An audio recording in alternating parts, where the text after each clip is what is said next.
I mix what I like, what I like, what I like, what I like, what I like.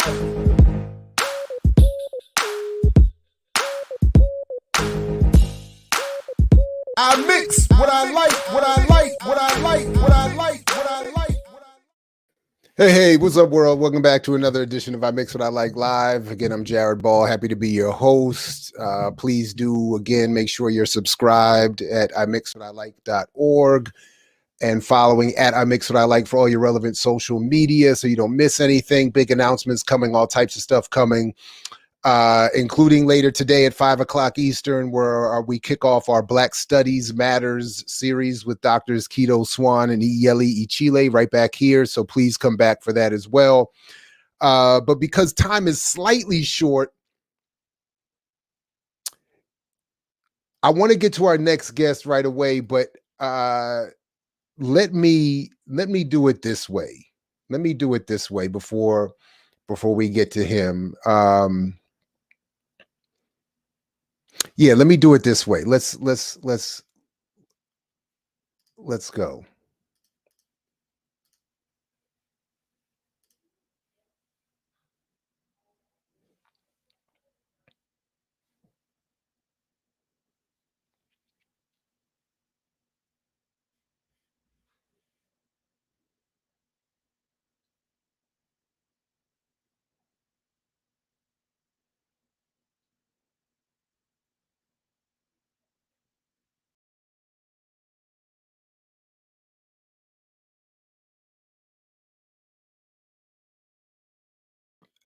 My bad. I'm gonna stop it there, but I wanted to just show that little tease of a forthcoming documentary that when you see, and I'll put it, I think I've already put it in the description for this. When you see it, it will amp you as a good teaser trailer should, but more importantly, it will amp you as a good political document and project should. So with that, I want to bring up in just a second here the creator of that forthcoming documentary, who among many other things is known to the world as V Bravo. He is widely regarded for documenting youth culture, hip hop, and politics over the past 2 decades. During that time span, he co-founded Stress Magazine, the first national publication to fuse hip hop and politics, and has been instrumental in integrating music, film, and education programs into the New York State prison system. Bravo recently served as vice president of education at Tribeca Film Institute, where he launched an array of film screenings and scriptwriting programs for more than 25,000 students in public schools and prisons. And he is a good friend of my comrade Rosa Clemente, who put us together. So I want to shout her out as well and welcome V Bravo to the program, who's getting that last bite of cereal or whatever, that good comida in there. Welcome, my man. Good to see you. Thanks for joining me this afternoon. Thank you, Jared. Thank you for hosting me. And it's actually cereal, my second meal this morning. What's up, man? Right.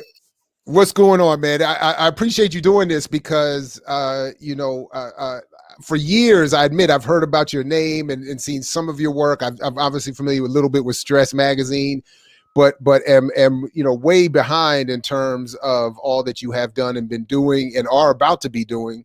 So it was great that Rosa said, not only should I watch her interview, and I put that interview in the description here as well, but you should consider having V on your platform as well to just expand the reach of his, of his work to the best that you can. And I said, absolutely. Then when she showed me that clip, and I didn't even play the whole thing, I just wanted to run that little bit. But when you watch it, I mean, it's filled with, well, you tell us what it's about, because I do want to start there and have you start to talk about what's going on with this history of Chile. And this ongoing struggle that you've been documenting, but let's start there. What is this film trying to do? Well, one, thank you for having me. I appreciate the love and exposure. The name of the documentary is called Primera, and Primera in Spanish means first, and it's a homage to the first line of defense in Chile. And what is happening in Chile right now as we speak? Chile is like every other Latin American country that for the past century or so has been in bondage to either Europe or North America through politics and the economy. And over the past 30 years, right, it underwent a brutal dictatorship that was financed in part by CIA dollars. And over the last couple of decades, there was a transition over to democracy in the 90s, but things didn't really change. What happens is that people just got more indebted to, the private sector. Education, healthcare, housing just became out of reach for most people. And, Chile is a country where when people are fed up, they take to the streets. And about a year ago in 2019, some high school students decided to take over a subway station in Santiago because the government had raised the price of the fare by 30 cents.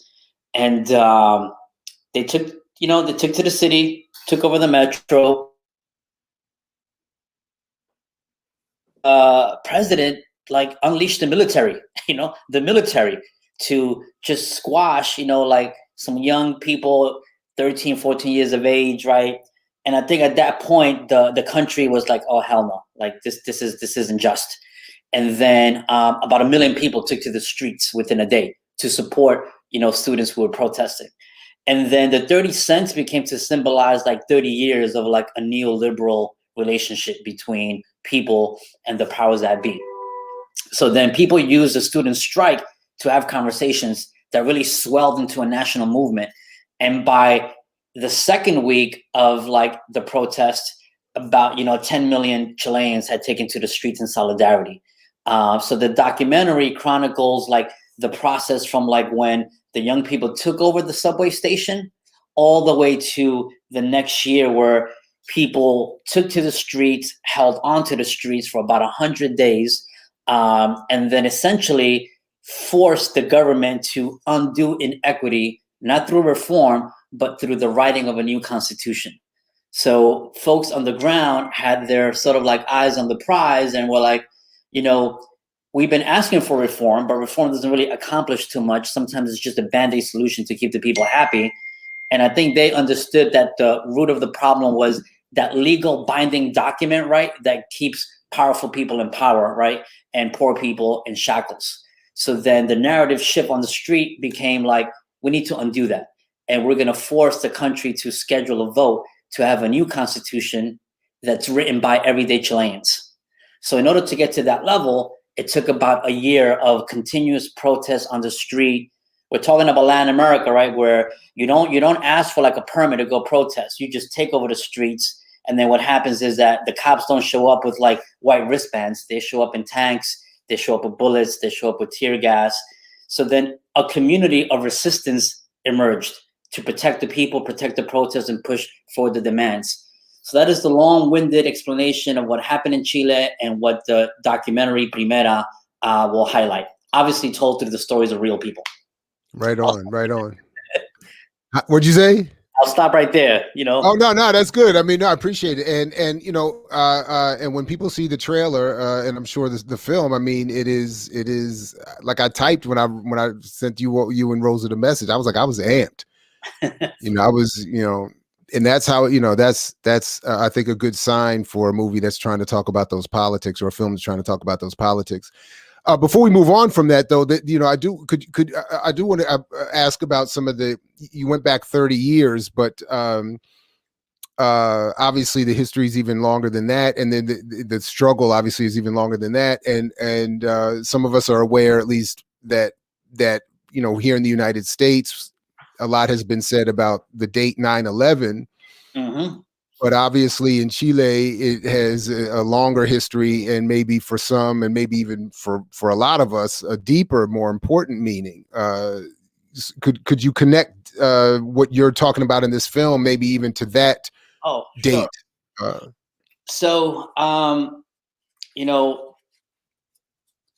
This country, and I don't say this country, the free market forces in this country rely on the developing world for its raw materials, right? We know that fruit, timber, certain medicines come from other places. And Chile was a country that produced fruits for North America and Europe, but in the 50s and 60s provided most of the copper to the world. And in the 70s, as the technology companies were beginning to like really expand their reach in telecommunications over phone lines, Chile became the provider of copper for many multinational corporations here in the US. And in 1968, Chilean voters decided to elect a socialist, Salvador Allende, as the president of the republic. And he kept his promise to free Chile from certain, like binding relationships that did not benefit the working class folks in Chile. So then he nationalized a lot of the industry, like many people were doing in Africa, across Latin America. The same work that Patrice Lumumba had been doing in the Congo. You see that being done in places like Chile, and also like an acknowledgement that that was happening across the world. So then the US responded by first trying to put money into the political campaign to, just smear the work of Allende, and that didn't work. And then they attempted to buy other elected officials to like campaign against them, and then, maybe like debunk his election altogether. And that didn't work either. And then they focused their attention on the military. And that's when the military entered a pact with the CIA and violently overthrew the democratically elected government of Salvador Allende on 9/11, 1973. So that was the day when Chilean military forces joined with each other and toppled the government of Allende violently by essentially killing and murdering all the labor leaders, all the artists, students, everyday people, anybody who was doing any movement work, gone, right? And then they instituted a brutal dictator who was financed by the CIA. And then they instituted a new economic model by a group of Chileans that were handpicked to study under Milton Friedman at the University of Chicago, and essentially built the economy for the next 30 years. And obviously that benefited, right, North America.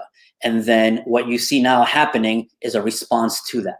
So 30 years, right, 30 cents, right, of people responding to just these relationships that don't benefit, that are not rooted in equity, that are not rooted in justice. They're rooting in protecting the interests of multinational corporations. So 9/11 for us means a lot, because over 10,000 people were killed, tortured, made to disappear, right? Many of us were forced to leave our homes. Like the only reason you and I are having this conversation is because the CIA invaded our country. I don't think my parents never had the plan was never to leave Chile, right? But, guess what happens, right? You invade a country, you target people, you murder people, and then people have to leave because you're going to die. And that's how you wind up in New York, and you wind up as a young kid connecting to hip hop and connecting to But so that's all the Dulles brothers were trying to do, is to bring us closer together. But that's the power of culture, man. That's the power of culture. The culture of resistance, right? We're not talking about like the culture in a museum. The culture of resistance, that you find your identity, you find the common ground, because you're responding, right, to like a repressive force, right, that's trying to take your humanity away. And in doing so, you build relationships with other people out of resistance, right? And then beautiful things come out, right? Yeah, no, absolutely. And in fact, it's a perfect segue to the next question I have for you, because, and we'll try to probably double back to some of this anyway, but, given the work that you've done that I sort of summarized in the intro, and even specifically, since I'm going to be, encouraging the students in my hip hop class this semester to watch this interview. I'm wondering, and we're going to come back to some of that in a minute too, but I'm wondering, do you have a specific, what did I write here? Do you have a base approach to the question of why Black America or anyone else should care about Latin American struggles or struggles abroad? In other words, for those who might be watching this discussion, who, for instance, all of my students are from the Black American or at least the African diaspora. And overtly or covertly, explicitly, implicitly, somebody will ask, well, Why a discussion of Chile and why a discussion of Latin America? So do you have a specific approach, given I know a lot of the work that you have done to answering that kind of question? So I'll simplify it in a really good story. When we arrived in Chile in November of 2019, and we documented the street protests, we began to pick up all the tear gas canisters and the casing of rubber bullets and the shell casings of bullets, right, that were being used against demonstrators on some like nerdy shit. Hey, it's on the ground, let's pick it up. And then realized that all the weaponry was being manufactured in Western Pennsylvania, right? And then upon our return to the States, looked up the companies, military subcontractors, and recognized that the companies were based in rural areas and were the only economic sort of pipeline to those communities. And most of those communities, right, were disenfranchised poor whites who rely on the military economy, right, to stay alive and feed their families and feed their children. The product that they're working on is being sold to authoritarian governments that are then use another working class people, right, who are fighting for their rights. So that same tear gas, it's also being sold to the LAPD, the NYPD, the Chicago Police Department, right? So then think about it, like the weapons that are being manufactured in the country that we live in feed people, right, to stay alive, but then that product that's being used is being utilized by, you know, police forces and military forces to kill other working class people. So like the connection is that simple, right? Like it's part of an economy that relies on violence and conflict to stay alive, right? The powers that be need war. You need chaos in the Middle East. You need chaos in Africa. You need chaos in Latin America. You need chaos on the streets of Chicago, New York, Oakland, Ferguson, right? Because then police departments say, hey, these are violent protesters. We need tools to engage and protect the streets. And then you build an entire economy around militarized policing that's not only used in the streets of like, you know, the US or the rural parts of the US, but also used in Mexico and Dominican Republic, in Puerto Rico, and Chile, and Brazil, right, in Nigeria, right, and Zimbabwe. Like, so it is connected, just simplistically, right? Like the weapons are being used against us. They're not being used against those people that took over the Capitol. Now about that. Clearly they weren't, because the people that took over the Capitol were being aided by the forces meant to protect the people producing all those weapons, all the stuff that was pretty deep. So, yeah. We don't need to take a one-on-one course on like the economies of war. Like just pay attention and ask yourself like basic questions. When you go out to protest on the street, just ask yourself, where's all that weaponry coming from? Who builds it? Who manufactures? Who sells it? And then where else are they selling it? You know?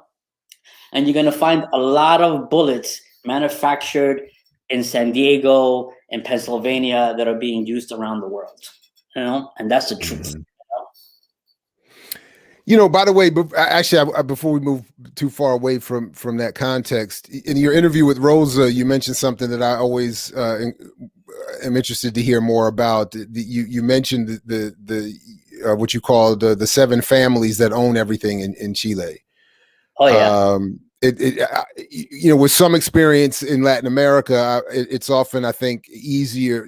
I found, at least, it's often easier to identify those kinds of forces than it is here in the United States. But obviously there are parallels.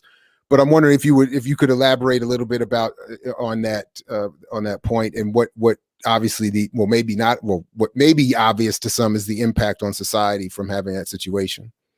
Sure. So, you know, in order to talk about that, we just have to have an understanding that there are economies of scale, right? The US is a major superpower, close to 380 million people.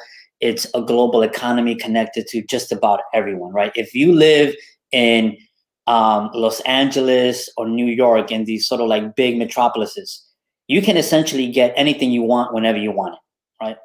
Like no one thinks about, hey, it's not mango season, right? I Right. want a mango right now, and I want to walk into the store and just get my mango. Or I want to make avocado toast, and I want some avocados right now. Well, all those natural resources come from countries, right? And there's a reason they used to call them the banana republics, right? Because the powers that be that knew that there was a demand and the superpower needed to have a steady pipeline of raw materials. So then what did they do? They entered deals, political and economic deals, right, with politicians who also owned, right, the factories, right, and the land where all the stuff was produced, right? And that's why they call them banana republics, because when they began to act up against the master, they would just go in there, smack them around, right, get rid of them, and then put someone else in power, right?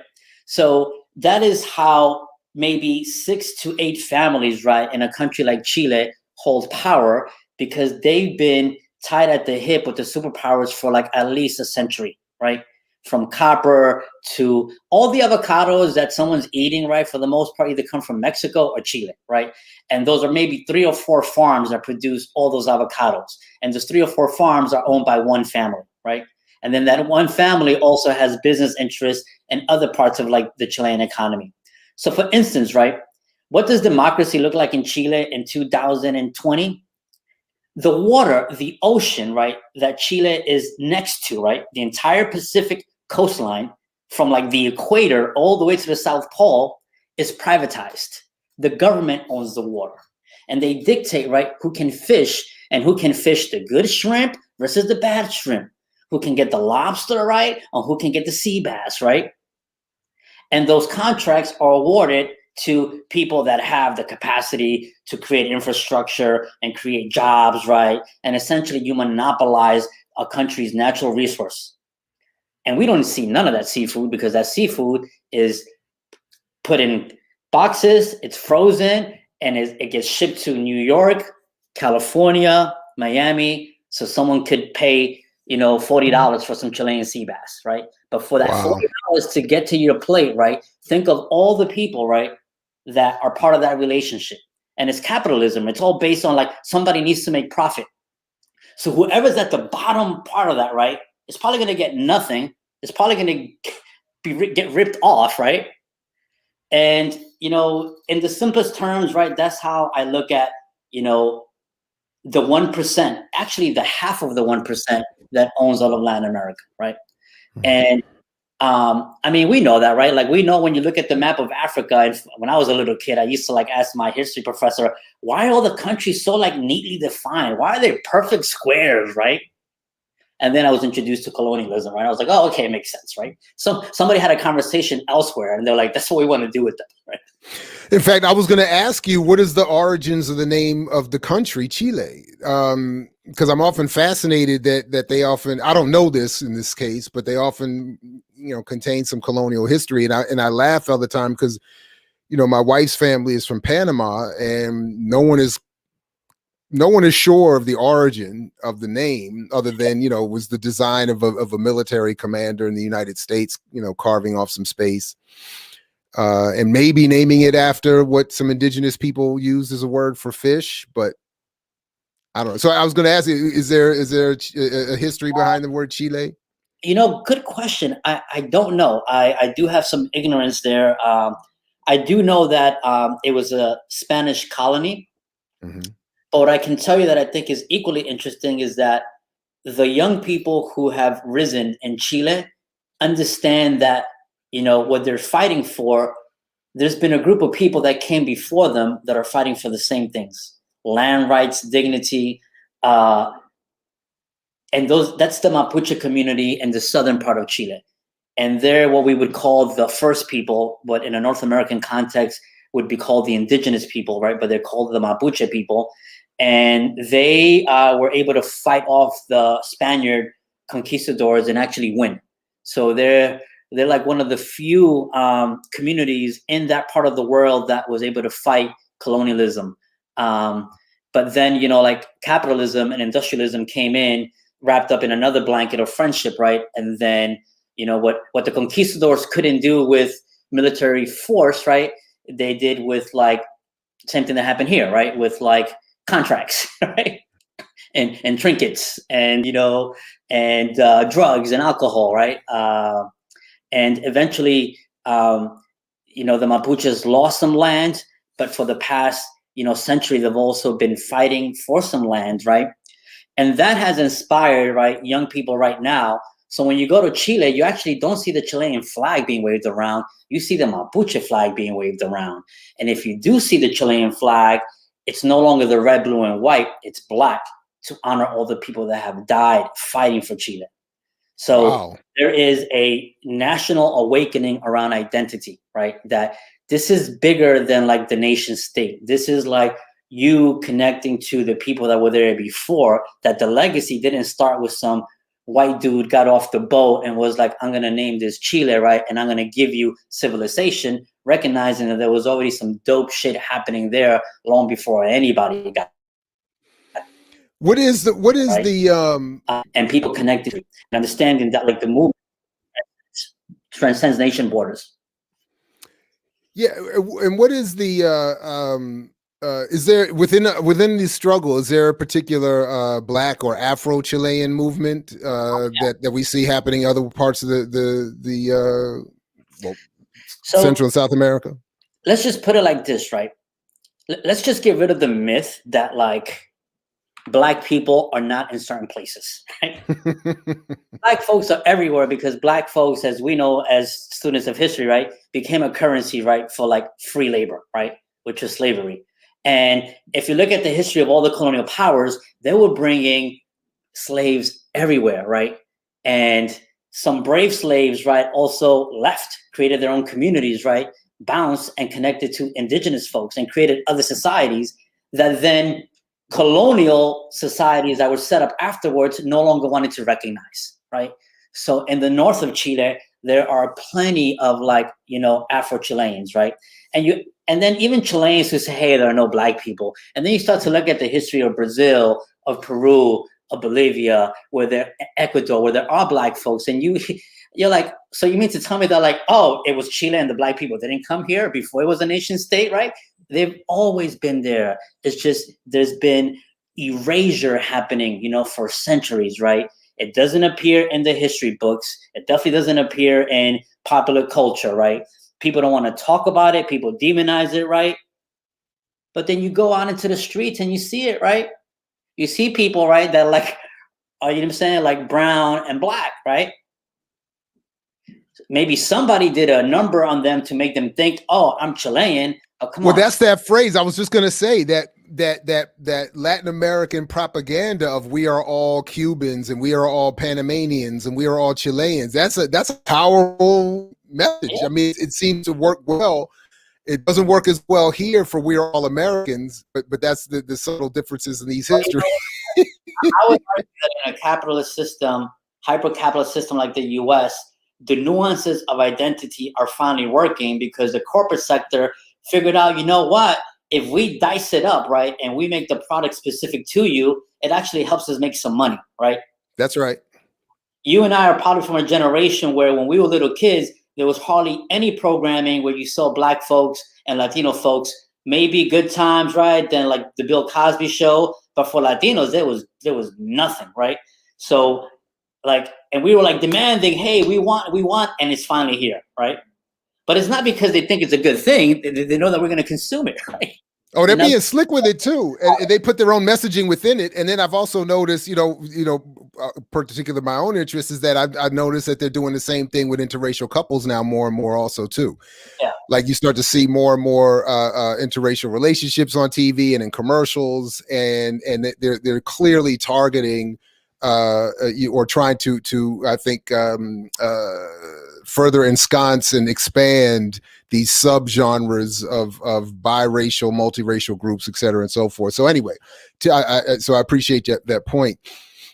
Listen, we're already halfway. We're already 30 minutes in, and I haven't gotten at all to the specifics of hip hop. And I know that I have to do that not only for my own particular interests and for my class both puns, university and political class intended, but One segue question that I had about that in your work in hip hop, and several people even in the comments have noticed the most deaf picture behind you. So shout out to Yassine Bey, right?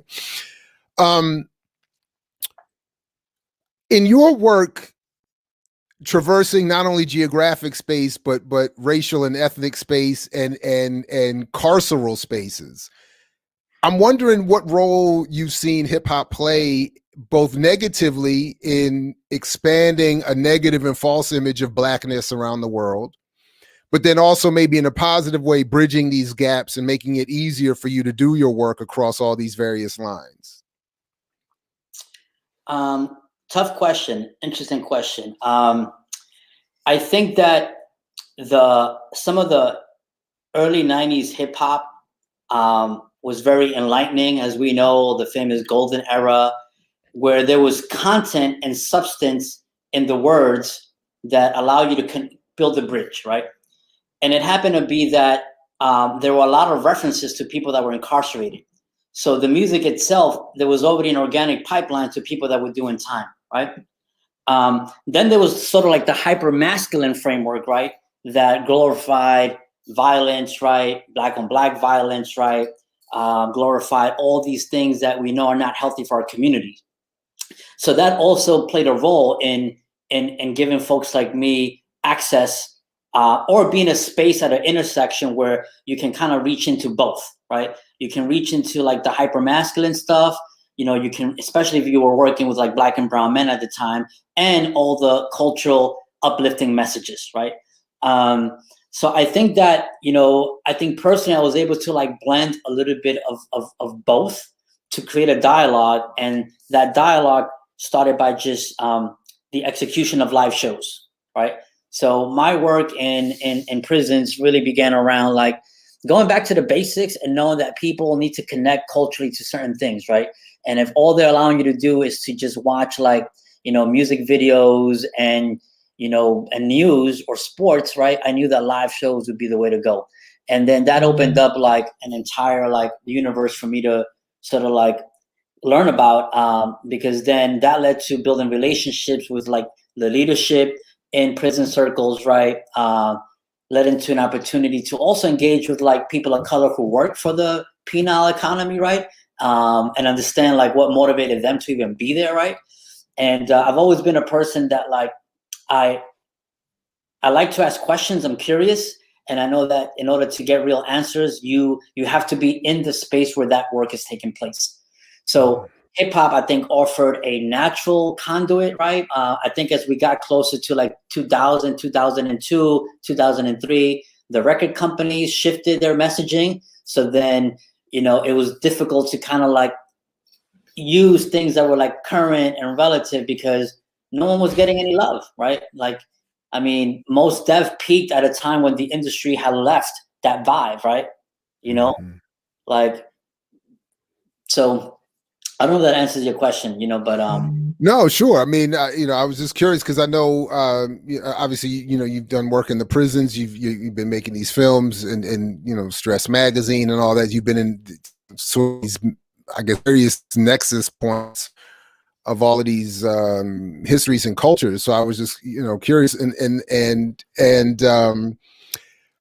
by the way, it occurred to me, given all that Rikers has been in the news over the last couple of years, you know, with some really brutal and infamous cases and stories, Khalif Browder, not the least of which. I'm wondering if there, you know,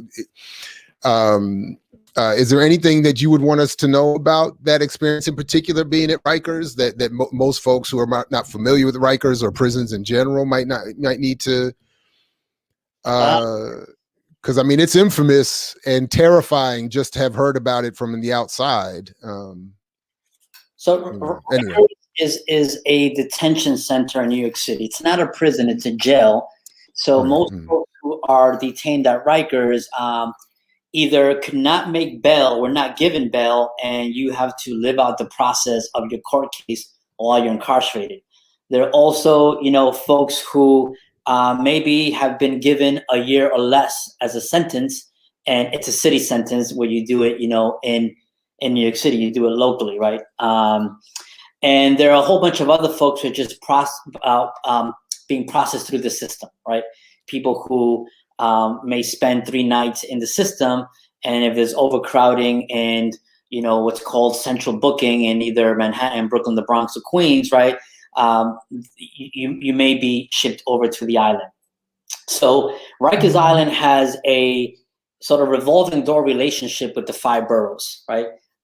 Because when you live in the 5 boroughs, right, people live kind of like grouped together in affordable housing and residential housing, right, and also in public housing, right. So your proximity, right, to people is like intense. And then when you have like a law enforcement community, right, that preys upon poor people, that means that like you're always going to be like 6 degrees of separation from someone who got locked up, right? Even if you don't know the person. Like if you walk into like any neighborhood right now and ask somebody, hey, do you know somebody who's been locked up? Chances are like within 3 people you meet somebody, right? So because of that, like an institution like Rikers is well known within the 5 boroughs. It's well known within communities, right? Because we are close to it. And out of that, you develop a relationship, right, over time, and people begin to like, tell colloquial stories of what happens at Rikers, right? And you start to realize that, there are people who also live next to you that actually work at Rikers. And I'm not just talking about the people who are law enforcement, the people that provide the food, the people that provide the clothing, right? And you begin to see that there's an economy around the incarceration of your neighbor, of a family member, and we're all part of it, right? And I think that what we saw in hip hop was an extension of that, right? Because it began to morph its way into like the lyrics. But even before me, like even knowing hip hop, I knew somebody had been arrested. I didn't need hip hop to understand that like cops would come to the neighborhood and take people away. And I also did not need hip hop to understand that like somebody then comes home, and when you throw like a big party for someone who's coming home, by the time I was 10, I understood what that meant. I meant that someone was coming home from prison. Because when I was little, coming home from where? Did you go on vacation? And why do you get a party when you come home from vacation? Exactly, right? So then, like it's all part of like this larger cultural ecosystem. And I think that many people then grab onto things that help you have a deeper understanding of it. I did it with music, I did it with culture, but there are other people who are doing work at Rikers Island to, bring arts, literature, right, yoga, right? Because it's so close to the 5 boroughs. And if you're about it and you want to do like transformative, like racial justice work, right? If you're about it, you figure out how to get your ass into that space. And for the young people that are listening, right, like we're never going to accomplish change if we don't apply ourselves, right? And revolutionary change doesn't mean that you just got to go to the protest and fight the police. Revolutionary work is that you have to connect with your community. You got to cultivate relationships. We got to support one another. And then like going to spaces that like are risky at times, right? And I think that I want to shout out all the cultural workers, right, who do work at Rikers Island. The system is set up to make you not want to be there, right? From the minute you enter, you got to give your ID, you got to get scanned, you got to go through all these processes, right? That they're irritating, right? Like nobody wants to go through that.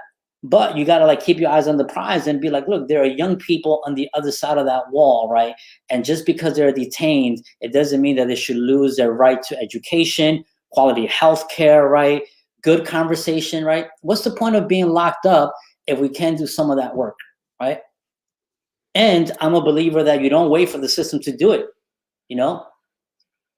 bring meaning to the word organic, right? Like you do it yourself and you do it with other like-minded people. I mean, they're definitely not going to do it for people in those spaces. I mean, the prisons, the jails, they're not going to provide what these folks need.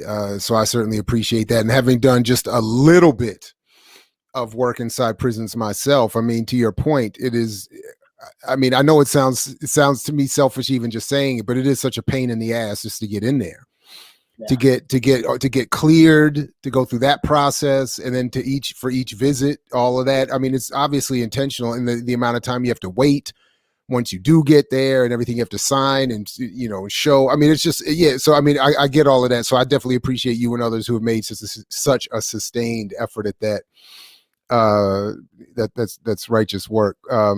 Listen, V, I've gone through my list of questions, and as I always ask, I just want to make sure if there's anything I haven't led you to or invited you to say that you want to bring up, please do, and definitely let us know when this film is going to drop, Primera, and where we can see it. Well, thank you for that. Right now, we are finishing the film. We are almost done. It will be a feature-length 90-minute film. Our goal is to, get it into some film festivals and use that experience to get a distribution deal so it could come to your home via a streaming service, we hope. We don't have a website for the film yet. But if you want to get updates, you can find me on Instagram. I'm really simple to find. Is my name, VEE Bravo, and I just keep people updated. We're actually going back to Chile in a couple of weeks, and we're bringing a contingency of movement leaders from the Black Lives Matter movement, folks who have done critical work at Standing Rock, right? Folks who have done critical work in communities of color, and we're using the experience of Chile to bring folks into that space. If you want to learn more about that work, you can find me on social media, and it's a way for us to stay connected. And then that's where you get the updates on when the film will be released. And if there is a website, which there will be, and a new trailer, that's where you can find it. Well, right on. Well, we've included the link, and attached to this conversation so people can get caught up with what you have out there already. And I'm telling you, it's fire. I can't wait. And so good luck and congratulations in advance. We'll definitely keep tracking it, and I know between me and Rosa, we'll be reaching back out and keeping in touch. So thank you very much, V Bravo, for your work and coming through, man. Appreciate you. Thank you to all the people that have watched this. Right, humble that I was invited, and have a great one. No, likewise, man. You'll be invited again. We appreciate it, man. So thank you, and again, good luck. Congratulations, man. Take good care. Hey, Jared. Bye. All right, peace, man. All right, everybody. That's V Bravo. Thank you all for checking that out and keeping that lively chat going. As always, come on back if you can to later today, 5:00 Eastern time, for the launch of our Black Studies Matters series, which will be going on all month into the beginning of March. Details are up at the channel for this channel, youtube.com/imixwhatilike, and of course our at imixwhatilike.org, and at imixwhatilike for all your relevant social media. So thanks again to everybody for coming through these last couple of hours for these discussions, and look forward to seeing you all later. And it looks like, by the way, just as we're sitting here, that this Wednesday, since V just mentioned Black Lives Matter, I'm noticing this coming Wednesday at 1:00 p.m. Eastern time, it looks as though we're going to be sitting down with 4 members of the Black Lives Matter 10, who last year put out their statement protesting what's been going on with Black Lives Matter leadership. So we'll speak to representatives of those 10 chapters and get their analysis of what they are on at least publicly supportive of, with the recent statement that we just talked about the other day regarding the latest break with Black Lives Matter, the chapter in LA. So we want to stay on top of that and support not breaks with Black Lives Matter per se, but those trying to reorganize and radically evolve beyond neoliberal imposition. So I'll be putting all that out, but it just looks like it's getting set up now. So getting confirmed now. So 1:00 Wednesday afternoon is another one more additional piece that welcoming you and inviting you to come back and check out and support what's going on here. So, all right, that said, please do. Yeah, absolutely. And this Black Lives Matter 10 chapter was mentioned in that most recent break from the formerly known as the Black Brown Underground Group in LA. So we'll look forward to getting an update on that. Well, trying to work on this for a minute. So I'm glad we're finally getting this to happen, because if someone interested in these politics and struggles want to, support it and keep the conversation going. So anyway, that and much more coming up. So please, again, stick around, come back, like, share, subscribe, join. Thanks to those who have done so already, and those who will upon seeing this in the replay and later. And as always, as Fred Hampton, wait a minute, by the way, is this happening? Wait, let me check something. So I might have one more announcement. Let me just check something real quick before we get out of here. Is this thing happening tonight or not? Let's see if we get a quick response, because we are endeavoring to continue this discussion around the Fred Hampton film and trying to get linked up with Fred Jr. And there was a possibility of that happening later today with Sister Rosa Clemente. So I am trying to see real quick, and it doesn't look like it's going to come fast enough. So definitely 5 o'clock tonight for the launch of the Black Studies Matters event. And then maybe after that at 7 o'clock, maybe we'll be joined with by Rosa Clemente and Fred Hampton Jr. to discuss that film. So, and the watch party is Leah is, thanks for asking, is tentatively being set up for the night of the release of the movie, February 12th. So please stay tuned for information on that as well. And absolutely, and if you haven't already, please check our interview with Dhoruba bin Wahad under the same title, BLM is Black Liberation, not Black Lives Matter movement. All right, anyway, good people. I'll see you all back in a little bit. Thanks again for coming through. As always, as Fred Hampton used to say to you, we say peace if you're willing to fight for it. So peace, everybody, and catch you next time right here at I Mix What I Like Live. Peace. I mix what I like, what I like, what I like, what I like, what I like.